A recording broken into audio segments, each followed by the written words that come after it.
Hay una razón para ver la Odisea y se llama Christopher Nolan. ¿La Ilíada y la Odisea fueron escritos originalmente en qué idioma, Drake? Griego. Incorrecto, Todd. ¿Griego? Correcto.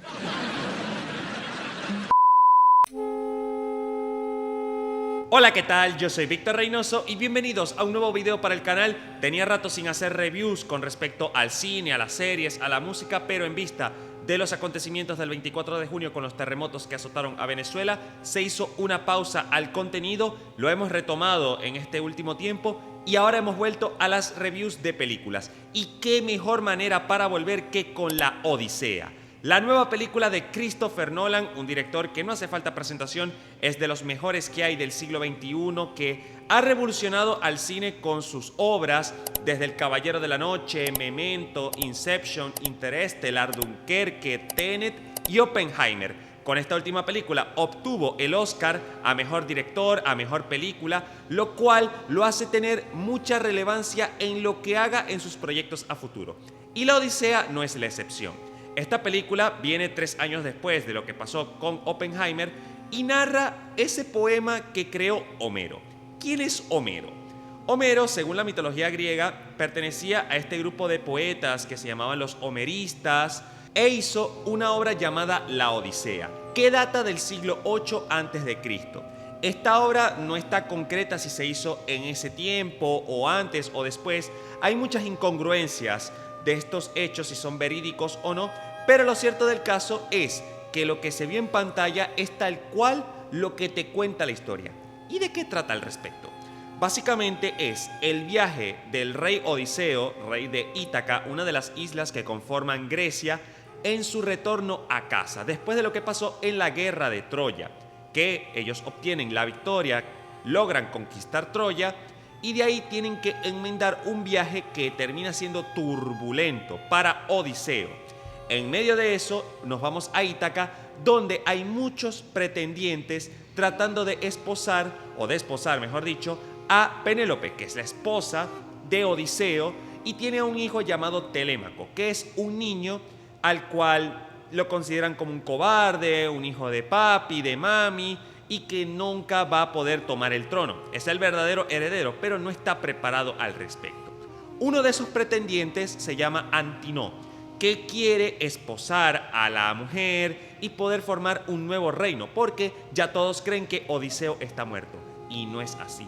Odiseo está en una isla, parece un náufrago, parece que está desolado, pero no. Está con Calipso, que es una ninfa que trata de tomarlo por mucho tiempo, que nunca se vaya. Y junto con Calipso está Atenea. Atenea, la diosa de la guerra, que nunca se la ve como una persona física, sino como una diosa, es decir, como un fantasma, pero alguien que va a proteger a Odiseo. Esta es la premisa de la película en la primera media hora. Después vemos todo el viaje que fue de Odiseo junto con su tripulación para llegar a Ítaca. Entre que tuvieron que encontrarse con un cíclope para poder sobrevivir, poder conseguir comida, provisiones, el tener que ir de isla a ver qué podían conseguir y encontrarse con todo tipo de magia, de lo que representa la mitología griega, porque esta historia va muy relacionada con la mitología griega y si no sabes más o menos de qué trata, puede que te confunda mucho la película, así que yo te recomiendo que vayas con al menos una premisa, con algo de historia al respecto. Siempre se habla de la ley de Zeus, de tener que respetarla, y toda la película te cuenta qué es lo que ha hecho Odiseo o cuáles fueron los motivos de Odiseo para poder hacer la guerra de Troya, porque estaba también con Agamenón, que era como el rey en ese entonces, y Odiseo era la mano derecha, el general, y ahí es donde se arma todo. Vemos muchas cosas en esta película de el pasado de Christopher Nolan con respecto a Oppenheimer, a Dunkerque, estos macroproyectos balísticos donde hay mucha guerra, hay mucho conflicto hasta interno de los personajes y de la propia historia, pero con Oppenheimer me enfoco porque aquí se enfrasca en lo que es las consecuencias de los daños, de lo que ha hecho el hombre para perjudicar a una sociedad, a un planeta en sí, pero en este caso con Troya, y con Oppenheimer pasaba con Japón. el haber creado un arma destructiva y arrepentirse de haber hecho eso y todas las consecuencias que eso le trajo. Le pasó a Oppenheimer y le estaba pasando a Odiseo. Entonces, en medio del viaje vemos que hay tripulación que no está conforme de lo que está haciendo Odiseo, de que se deja llevar por su orgullo, de querer seguir adelante y sin importar lo que vaya a pasar con su tripulación. Y la tripulación ya lo que quiere es volver a casa. Pero Odiseo sigue teniendo la fe de que tienen que conseguir las provisiones y nunca bajan los brazos, pero saben que el peligro los está acechando cada vez más. Y llega un momento que se quedan sin nada, sin tripulación. Se encuentran con los fantasmas de Poseidón, se encuentran con todo ese tipo de elementos que vas a ver en el mar. En medio de eso, de lo que pasa con Odiseo y todo ese cuento, porque Christopher Nolan es un director que juega mucho con los tiempos, un poco del presente, un poco del pasado, para irte contando pieza por pieza lo que sucede con la historia en sí. No es cronológica, es de un eje de acción, de ir para el pasado, para el presente, para el pasado, para el presente y enfocarte una escena en específico varias veces. Entonces, ¿qué pasa con Telémaco? Él viaja para encontrarse con Menelao. Menelao viene siendo como una mano derecha, alguien de mucha confianza que tenía Odiseo y que ahora tiene de esposa a Helena. Y aquí es donde me voy a enfocar con el tema de Helena, que ha sido polémica en las redes sociales desde el momento que se anunció quién va a ser la actriz de quien iba a interpretar a Helena, que se llamaba Lupita Nyong'o. Lupita Nyong'o, que la conocerán por 12 años de esclavitud, también por Pantera Negra. Es una actriz keniata mexicana que ganó el Oscar en 12 años de esclavitud como mejor actriz de reparto, pero es una actriz que también es afroamericana.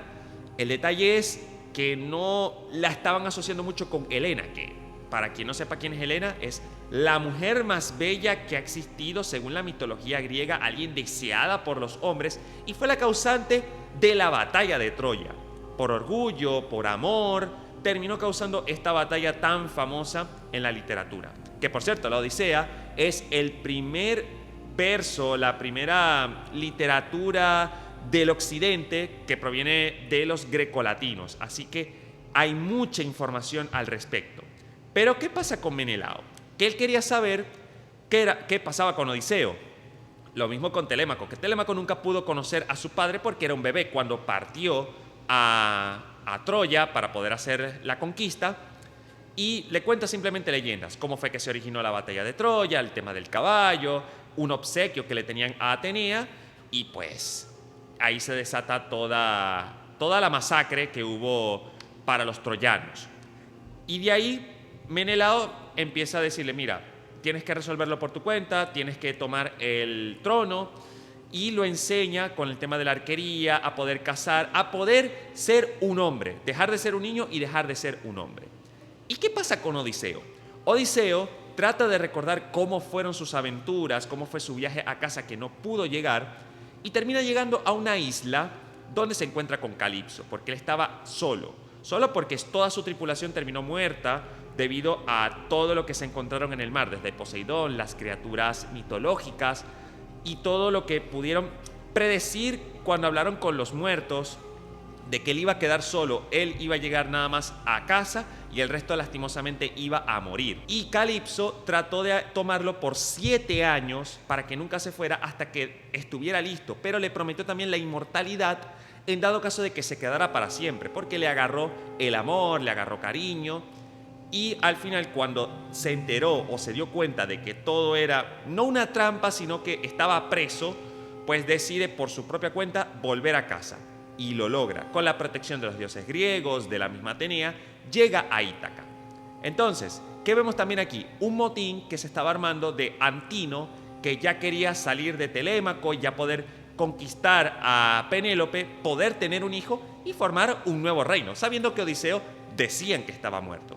Entonces, para que Odiseo no fuera una gran revolución su llegada, su regreso, porque siempre se contaban cantos, leyendas, historias de cuándo iba a volver o qué hacía Odiseo en sus tiempos de antaño, aquí lo vemos como un mendigo. Y él se autoproclama como un mendigo.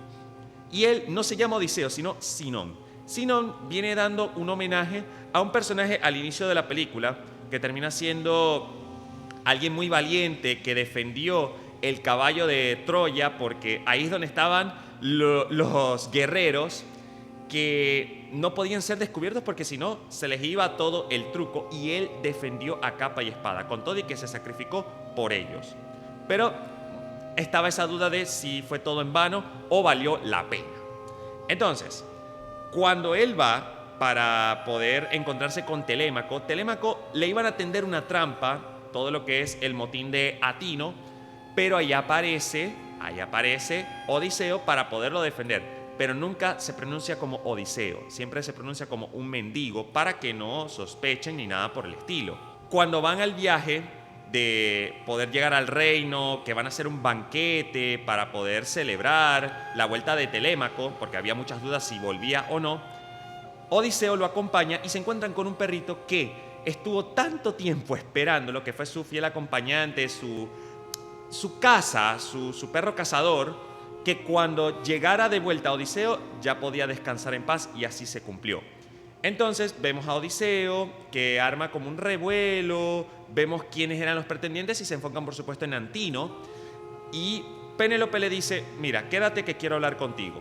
Por supuesto, se acaba el festín y Odiseo le cuenta todo lo que se vivió en la batalla, de que si todo lo que hizo valió la pena, si se pudo haber arrepentido por todos los que fallecieron, los inocentes, todo lo que era Troya en sí.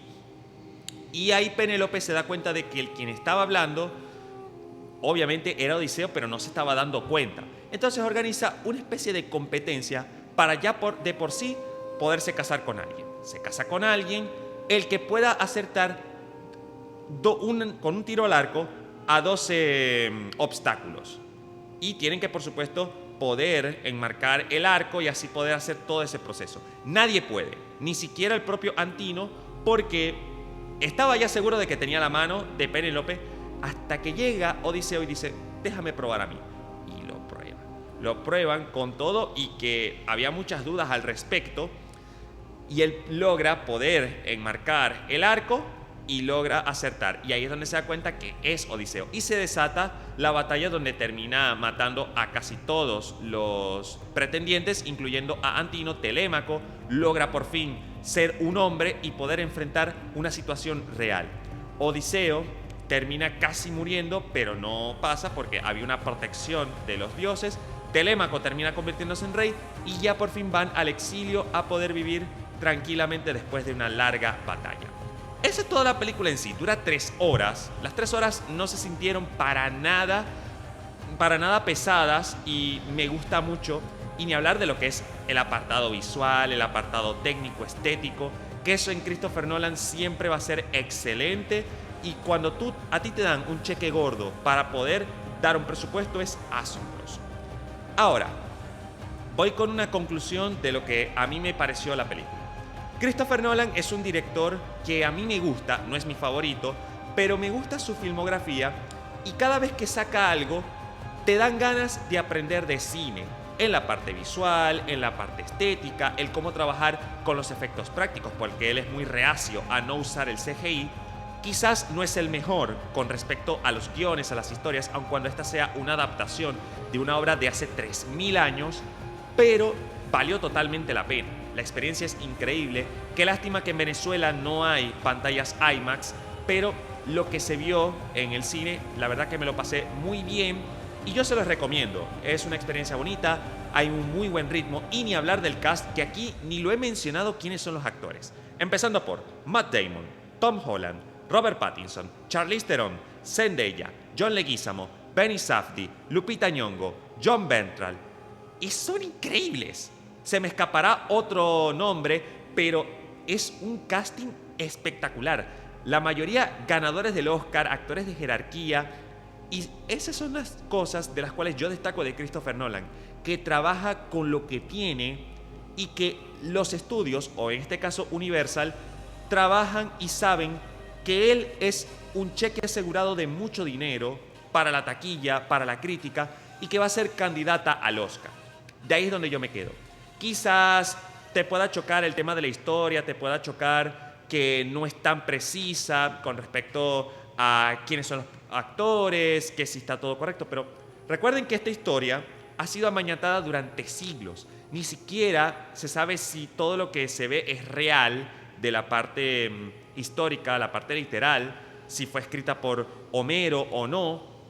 Entonces, no hay que prestarle tanta atención a la parte histórica. ¿Por qué?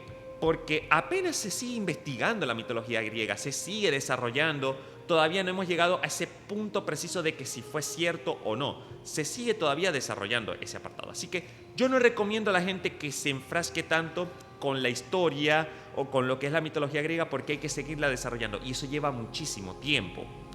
Entonces, siento que esta película no la veo para ganar el Oscar, pero sí para pelear, porque hay una competencia que va a ser Dune 3 en diciembre, que si logra ser un éxito, va a ser como un retorno del rey en la segunda parte. Va a ganar todos los premios. Y así yo lo veo. Mi calificación para la Odisea, creo que no hace falta ni decirlo, pero por si acaso, un 10 de 10. No es mi favorita de Christopher Nolan, la pondría en un tercer, cuarto lugar por encima de El Caballero de la Noche, que es para mí la mejor película de su filmografía y una de las mejores de lo que es el género de superhéroes. Oppenheimer en el segundo lugar. ¿Y quién pelea ese tercer lugar con la Odisea? Memento. A mí me encanta Memento, me parece una película espectacular que no tiene nada que ver con adaptaciones ni biopics. Un proyecto original, pero que vale totalmente la pena. En fin, espero que les haya gustado este video.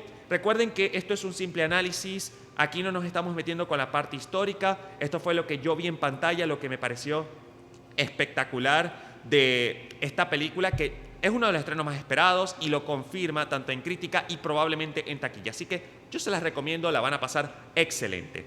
Yo soy Víctor Reynoso, espero que les haya gustado este video.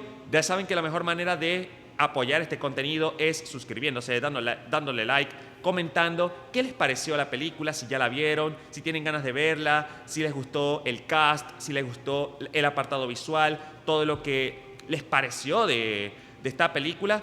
Déjenmelo en los comentarios y pueden seguirme en mis redes sociales como @VicReyOficial en todas las plataformas. Pásenla bien y cuídense.